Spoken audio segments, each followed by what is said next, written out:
La pièce que j'ai choisie s'appelle The Shadow, en français l'ombre. C'est une pièce qui a été réalisée dans un cadre bien précis, c'est les environnementales à Juan-Josas. Et donc c'est une pièce qui est une intervention dans le paysage, qui est assez grand dans ses dimensions. Ça fait à peu près 60 mètres sur 50.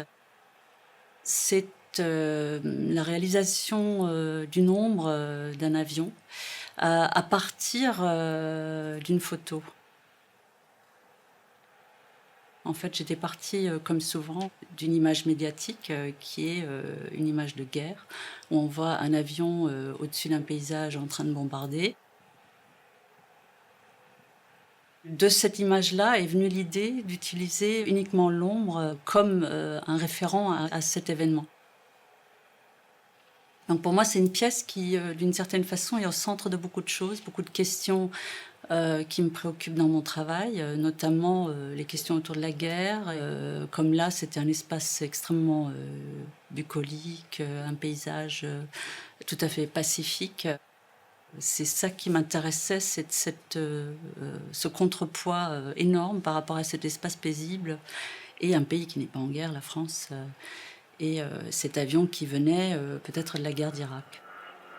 On voyait là-bas les gens faire des pique-niques juste à côté de l'ombre de ce B-52 qui a tué des milliers de personnes. Donc c'est ça qui m'intéresse, c'est qu'à un moment donné, les gens sont vraiment confrontés à cette ombre. Actuellement, je travaille sur une nouvelle série de pièces et je crois que The Shadow a été un peu à l'origine de cette démarche. Je devais partir à Tucson, au plus grand cimetière d'avions militaires qui existe actuellement. On a commencé à filmer sur place et à partir de là, émerger le projet d'en faire un film et aussi d'intégrer ça dans une exposition que je prépare en ce moment.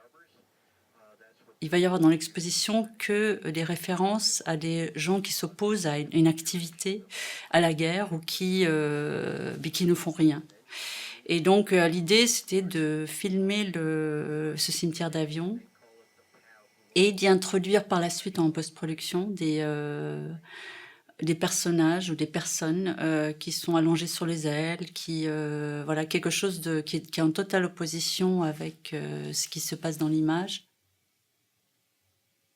Je fais des recherches en général sur Internet assez longues sur un ensemble de thématiques ou de mots. En général, c'est des mots-clés du type, par exemple, explosion. Donc, je vais rentrer ce mot-clé et voir ce qui surgit comme image.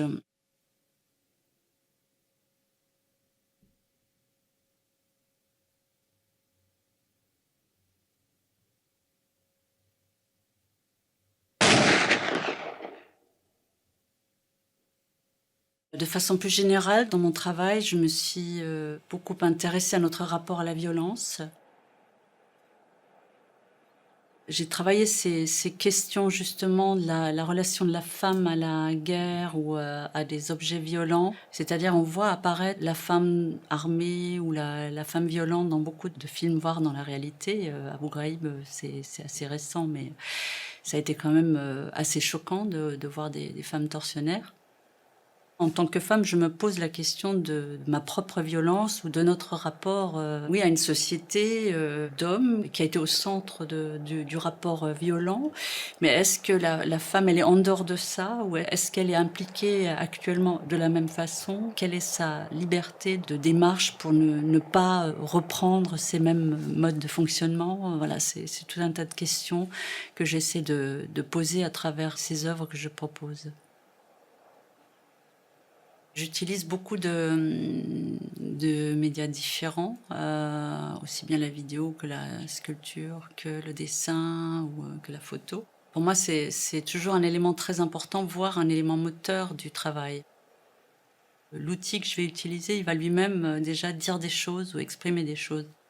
Par exemple, dans la série de dessins que j'ai fait, j'ai utilisé l'ombre à paupières. Là, pour le coup, le médium lui-même a un sens et transforme le sens du dessin. il devient, un acteur vraiment principal du sens, de l'œuvre. Dans beaucoup de mes pièces, on trouve, des rencontres comme ça de 2 éléments, contraires. Je pense notamment à une série de pièces qui s'appelle Détournement. C'est des avions de guerre qui sont associés à des phrases, qui viennent de titres d'œuvres d'artistes. C'est une façon de déplacer, des éléments violents et de les mettre dans un autre contexte et à ce moment-là, justement, de pouvoir les questionner. Très souvent, j'ai utilisé dans mon travail, des choses où ça commence très doucement, on a l'impression d'une situation tout à fait ordinaire et puis, d'un coup, il y a une sorte de rupture et quelque chose qui se passe qui est totalement, choquant ou l'opposé de la situation dans laquelle elle se trouve. Donc c'est une façon aussi de provoquer une prise de conscience pour, parler de ce qui se passe, mais de façon, plus insérée dans la vie du quotidien, qui est le nôtre.